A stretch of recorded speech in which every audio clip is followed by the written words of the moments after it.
انا جيت خواتاتي وخوتي، مرحبا بكم معايا في فيديو جديد. هنيه على كل واحد فيكم كيطلبني في التعاليق على وصفه لعلاج البواسير، على وصفه لعلاج المشاكل الجلديه مثل الصدفيه، مثل البرص، مثل البهاق، الحكه، الناس اللي عندهم الاطراس ديال الحريق، الاثار ديال الحبوب. راني جبت لكم وصفه خطيره وهائله جدا جدا جدا تهنيك من هذه المشاكل هذه. والمشكل بانها يعني العجيب في الامر هو انها بمكون واحد وبصفر درهم، يعني ما غاديش تشريها، راها سهله ومن المجربات، يعني جربناها وعاودنا، معتمده عندنا في العائله والكل كيعرفها. يعني الناس اللي كتعرف في الاعشاب راه عارفه هذا المكون، لان تحدثوا عليه ولكن ما عطاوش الطريقه الصحيحه للعلاج والطريقه الصحيحه للاستعمال. كوني على يقين انك الا تبعتي معايا الفيديو غادي تخرجي بمعلومات وفيره جدا وغادي تهني من اصعب المشاكل ديالك الجلديه، وخصوصا البواسير الداخليه والخارجيه. نسايها عليك الناس اللي كتجرح عاد باش كدير كاكا، عزكم الله، والناس اللي كتعاني من الجرح او الشرخ في منطقه الشرج او المخرج، اعزكم الله، راه هذا هو العلاج ان شاء الله باذنه. ما تنساوش لي ابوني في لاشين واللايكات والبارطاج ديال الفيديو باش الناس كلها تستافد. مرحبا بكم معايا. السلام عليكم خوتي وخواتاتي، كي دايرين؟ واش لاباس عليكم؟ كنتمنى تكونوا بخير بالصحه فطوركم. اليوم ان شاء الله غادي نتكلم لكم على الموضوع اللي استنيتوه شحال هادي. اليوم جيت وجبت لكم معايا الخير والخمير ان شاء الله باذن الله. في هذا الفيديو هذا كنعتبره انا كنز، احسن فيديو بعد ديال المريوه راه هو هذا. غادي نتكلموا اليوم على الفوائد ديال واحد النبته اللي عطاها لنا الله سبحانه وتعالى فابور، يعني بدون تكاليف، بصفر درهم، وكتعالج بزاف ديال الامراض، بزاف ديال الحوايج اللي كتعانيو منها وكنشوفها انا في التعاليق كيعانيو منها الناس بزاف. مع الاسف ما عارفينش الفوائد ديالها. تكلموا عليها الناس قبل في اليوتيوب، تكلموا عليها عاوتاني في التيك توك وكذا، ولكن ما عطاوهاش حقها. انا جربتها الام ديالي، الاخت ديالي، وعلى جداتي. غادي نفهمكم كل شيء علاش كنتكلم. هاد النبته اللي غنوري لكم اليوم كتعالج البواسير، الناس اللي عندهم البواسير الخارجيه او الداخليه، اللي عندهم الشرخ او الجرح في منطقه الشرج اعزكم الله اولا في المخرج، الناس اللي عندهم عاوتاني الصدفيه، والناس اللي عندهم البرص، والناس اللي عندهم البهاق، جميع الامراض الجلديه. نقدروا نقولوا جميع الامراض الجلديه. تفاجأت انني هاد النبته هذه بقيت كنقلب عليها، كانت ماما دايرها في البالكون، هي كتكتار. انا نحط لكم واحد الصوره ديالها باش ما تغلطوش. هي كتكون اللي نايضه في الارض، ماشي هي اللي كنهضر عليها. هذه كتسرح مع الحيوط، كتمشي يعني كيديروها الناس في البالكونات وكذا، وكدير بحال الداليه، بحال شي حاجه، يعني كتمشي كتسرح وكدير بحال الرجيلات. هنا في المغرب كنسميوها رجل الدجاجه. اي وحده مغربيه تقولي لها النبته ديال رجل الدجاجه غتقول لك راه هي هنا، ولا لا هي كتكون في الجرادي، كتكون في يعني مثلا في شي بلايص اللي فيهم الماء، يعني البلاصه اللي ما فيهاش الماء وما بارداش ما كتقدرش هي تبقى فيها، كتكتار وكتولي ثقيله. بالنسبه للاخوات اللي في الدول الاخرى راه كيقولوا لها اصابع زينب، كاين اللي كيقول لها اصابع العروسه، كل واحد كيفاش كيسميها. هاد الاشباه هذه مزيانه بزاف وما تحتاجيش تزيدي عليها مكونات اخرين باش تعطيك النتيجه. هي بوحدها راه خدامه. كل حاجه غادي نوريكم كيفاش تستعملوها ليها وشحال د المرات والطريقه وكل شيء. انا تيجيوني طلبات كثيره في التعاليق ديال الناس اللي كتعاني من البواسير، كتعاني بزاف ماشي شويه. يعني مثلا الناس اللي بغات، يعني نعطيكم انا نصيحه، يعني ابار الفيديو كاع، ابار الوصفه، الناس اللي عندها البواسير ما خاصش يكون فيك القبض. راه القبض كيتسبب فيهم، هو اللي كيتسبب في داك الجرح في المخرج اعزكم الله، هو اللي كيدير بزاف ديال المشاكل. من الاحسن انكم تشربوا دواء او لا وصفه راني تكلمت عليهم من قبل، اللي يعني كيسهلوا الخروج او لا كيسهلوا لينا اننا نتبرزوا اعزكم الله، عوض ما اننا نبداو نتجرحوا ويكون هذاك الامساك هو اللي كيتسبب لنا في البواسير. كما قلت لكم اخواتي، بلا ما نطول عليكم اخواني، نساو هذا الالم ديال البواسير، نساو هذا الشيء. حتى الناس اللي عندهم البهك ردوا البال، الناس اللي كتعاني من البهك بزاف وعيتوا يعني من الدويات، عليكم غير بهاد النبته هذه تساريو عليها، شوفوها فين كاينه راه غادي تهناو. انا غادي نوريكم دابا النبته علاش كنتكلم. ها هي الاخوات والاخوان، هاد النبته هذه سميتها حنا هنا في المغرب هي دايره بحال الصبيعات، داكشي علاش كيقولوا ليها اصابع زينب. ردوا البال، راه هذيك اللي كتنوض في الارض راه ماشي هي اللي كنهضر عليها، راه كتكون بحال الشجيره وهي قصيوره. لا ماشي هذيك علاش كنهضر على هذه. وانا غنوريكم الاخت اللي مشيت خديتها من عندها.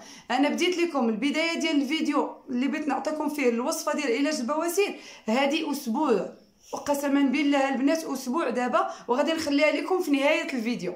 صورت لكم برا، مشيت لعين سردون على اساس غادي نلقى فيها هذه، لقيتها حيدوها ياك، وبديت معكم الفيديو تما. السلام عليكم، غادي نعطيكم وصفه ديال البواسير، وبديت انا وياكم غادا كنقلب عليها. انتما غتشوفوا هذا الفيديو هذا في نهايه الفيديو، غادي تشوفوا ديك المقدمه صراحه كانت زوينه. واسبوع وانا كنتسارع عليها، يعني كنسول عليها فين راها فين كاينه، وراني واخده بعين الاعتبار بان المشاهدين والناس اللي كتبغيني كطلب مني وصفه لعلاج البواسير. يلاه فين يعني لقيتها عند واحد الاخت الجاره ديال الام ديالي، وقالت لي مسكينه صراحه بعيده شويه على ماما، ولكن ساكنه في نفس البلاد فين كاينه ماما.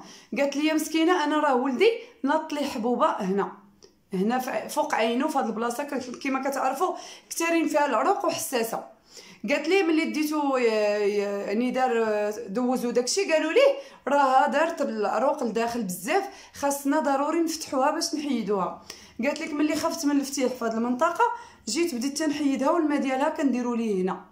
قالت لك 3 ايام وهي تفدع، تحيدات وهي تيبس، لان هذه معروفه بانها كتحيد لاطراس. هذه شي حاجه اللي ما ذكرتهاش قبيله، هذه كتحيد لاطراس. الناس اللي تحرقات هادشي علاش استعملتها ماما الجده. كانت جداتي كتكمد وهي تحرقات من هاد البلاصه هذه، وهي تولي هي كتشد هذه كتدقها، ماشي غير الماء ديالها كامله، كل حاجه عندها استعمال ديالها، كتشدها وكديرها ليها البلاصه بعد ما برات شويه، يعني ماشي باقا يلاه تحرقات، يلاه تبداي تبري شويه ديري هذه، راه ما غاديش تبقى لك لاطراس ديال الحرقه، كتبقى كديرها بحال البيخه البنات صافي. بالنسبه لهاد الاخت حتى هي قالت لك الرحمه ديال الله، الا تحرقت اولا شي حاجه كنجيبها كندقها وكنديرها للبلاصه اللي تحرقت منها. الاستعمال ديالها ساهل وما غاديش تشريها، ما غاديش تخسري الفلوس، راه فين ما مشيتي تلقايها، غير هي كتبغي البلايص اللي باردين والبلايص اللي فيهم الماء. غادي تسولي عاوتاني الناس كيديروها في الجرادي ديالهم اولا كيديروها في البالكون، يعني انا ماما دارتها في البالكون وهي تقل عليه، هي كتقال. شوفوا قداش هانتوما، هذا طريف حيداتو ليها، اما هي راه طويله وكتبدا غادا مع الحيط، كتبدا كتغطي الحيط. كنتمنى تكونوا فهمتوني شنو بغيت نوصل لكم، ما عرفتش واش انا عرفت نوصل لكم فكره او لا. كنتمنى المهم تكونوا فهمتوني، دايره مجهود باش نوصل لكم الفكره على اكمل وجه. بالنسبه للاخوان والاخوات اللي كيعانيو من البهاق او البهق، اشنو غادي ديروا؟ غادي تمشيو غادي تدقوها مزيان. شوفوا مزيان هنايا شنو وقع. انا هنايا طحنتها في الخلاط الكهربائي وخليتها قبل لا نبدا التصوير وهي تطلق هذا الماء خضر. شفتوا ها هي طلقات الماء خضر، شفتوا هذا الماء ديالها. غادي تشدوه وغادي تبداو ديروا واحد الاسفنجه او لا قطن، والمكان مثلا اللي فيه البهاق غادي تبداو كديروا ليه بحال هكا بلا ملابس طبعا، وغادي تجلسوا في الشمس. علاش؟ لان البهاق طفيليات جلديه، دونك خاصه الشمس هي اللي كتقتلو، لانه هو اصلا جاك من الشمس. وسبق لي وتكلمت على هذا الموضوع. هو راه الا دوشتي في شي ماء اللي مجموع وكتقيسوا الشمس راه يعني ما كيجريش، ما كيجريش، يعني شي حاجه اللي من غارقه بحال شي بيسين بحال شي حاجه، هذاك كيجي عليه البهاق. بالنسبه للناس اللي فيهم البرص نفس الحاله نفس الحاجه غادي يديروها. الناس اللي عندهم البواسير غادي يشدوا هاد النبته، غادي يديروا لها هاد الطريقه اللي شفتوني درت، وغادي تسخنوها واحد شويه في شي مقيله او لا شي حاجه هكايا في الكوزينه ولا كاسروله صغيره، غادي تسخنوها واحد شويه غير مقدار اللي تبغيو ديروا ديك الساعات، ما تسخنوش بزاف صافي. وغادي تزيدوا عليها الثومه الحمراء محكوكه، سخني داكشي مع بعضياته وغادي ديريه في واحد الحزيمه وغادي ديريه على البواسير. كوني على يقين انهم غادي يطفاو وغادي يتفشوا وغادي الى امرين غادي يطرطقوا، غادي تهني منهم في خطره. هي في الاول غادي تحسي بشويه الحريق، هي راه ما حراش، ومع ذلك الا درتيها البواسير كتحسي بواحد شويه في ديك 5 دقائق الاولى صافي الرحمه ديال الله كتنزل. نسي شي حاجه سميتها الجرح تما او البواسير الداخليه او الخارجيه، راه رحمه ديال الله، رحمه. بالنسبه للناس عاوتاني اللي تحرقوا يبقاو يديروا الماء ديالها وهي النيت، يعني هذا الشيء هذا. شوفوا راه كتطلق بعض الخيوط، شوفوا هنايا الخيوط كيفاش دايرين، الداخل ديالها راه فيه شي خويطات، ها نتوما شفتوه بحال السبيب. هادوك راهم مهمين للناس اللي عندهم لاطراس ديال الحراق، لاطراس ديال الحبوب او البوتور. وكاينه طريقه كاينه كما قلت اخواتي طريقه اخرى اللي كيعالجوا بها الكلف. هي هاد النبته هذه الا لقيتيها راه صالحه لك لجميع المشاكل الجلديه، يعني يديك رجليك وجهك فين ما كان راها كدار، راه ما عندها حتى شي اضرار، وراها كيديروا بها حتى الكيراتين للشعر. حنا ما كنهضروش هنا على شي حاجه تجميليه، كنهضروا على شي حاجه علاجيه. بالنسبه للتجميليه نقدروا نهضروا عليها في فيديوهات قادمه الا بغيتوا. بالنسبه للموضوع اللي هو العنوان ديال الفيديو وهو الامراض الجلديه وحتى علاج البواسير.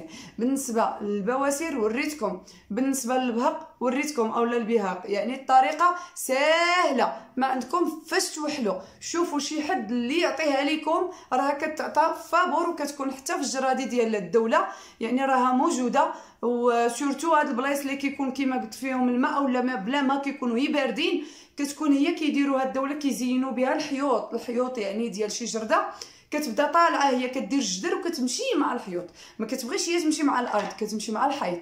كنتمنى تكونوا فهمتوني وكتدلى. انا غادي نخلي الصوره ديال الاخت اللي عطاتها ليا، انا صورت غير الدار من على برا صافي وعطاتها ليا في سبيل الله، الله يثبت لها الاجر، لانها حتى هي ساهمات يعني في هذا الشيء اللي وصل للمشاهدين. كنتمنى الله سبحانه وتعالى يحفظها ويحفظ لها وليداتها، مع اننا ما كنعرفهاش شي معرفه يعني شخصيه ولا شي حاجه، راه غير دقيت السلام عليكم قالت لي السلام، قلت لها افاك بغيت واحد شويه من هذيك النبته، قالت لي مرحبا. ونقول لك حتى انا تجربتي مع هذه النبته، قلت لها واخا غير مسترجم، قالت لي راه ولدي هطرى لي راه رحمه، الا كنتي غاده بها على اساس بغيتي ديري شي حاجه جلديه راه والله الا راه واعره. قلت لها راه فايتين مجربينها. كانت اختي حتى هي اللي صغر مني كانت تخوى عليها البريق ولا شنو، كانت صغيره، كانت ماما كدير لها هذه، راه ما تبقاش البلاصه كاع في خطره، واخا تكون درجه الحريق الثالثه، يعني ما تخافيش الا درتي هذه راها مزيانه بزاف والله على ما اقول شهيد. وكنتمنى ان الفيديو ديال اليوم يكون راق لكم ونال اعجابكم يعني، وقدرت نوصل لكم الفكره على يعني في حدود المعقول. وتنتمنى لكم الشفاء العاجل من كل داء ومن كل مرض ومن كل حاجه كتضركم وكتاذيكم في خواتركم، لاننا كلنا خوت وراكم عزاز وغاليين على قلبي بزاف. تهلاو ليا في راسكم، راني كنحماق عليكم. الا تحت ليا الفرصه بعد قليل غادي ندير لكم اللايف. الى اللقاء.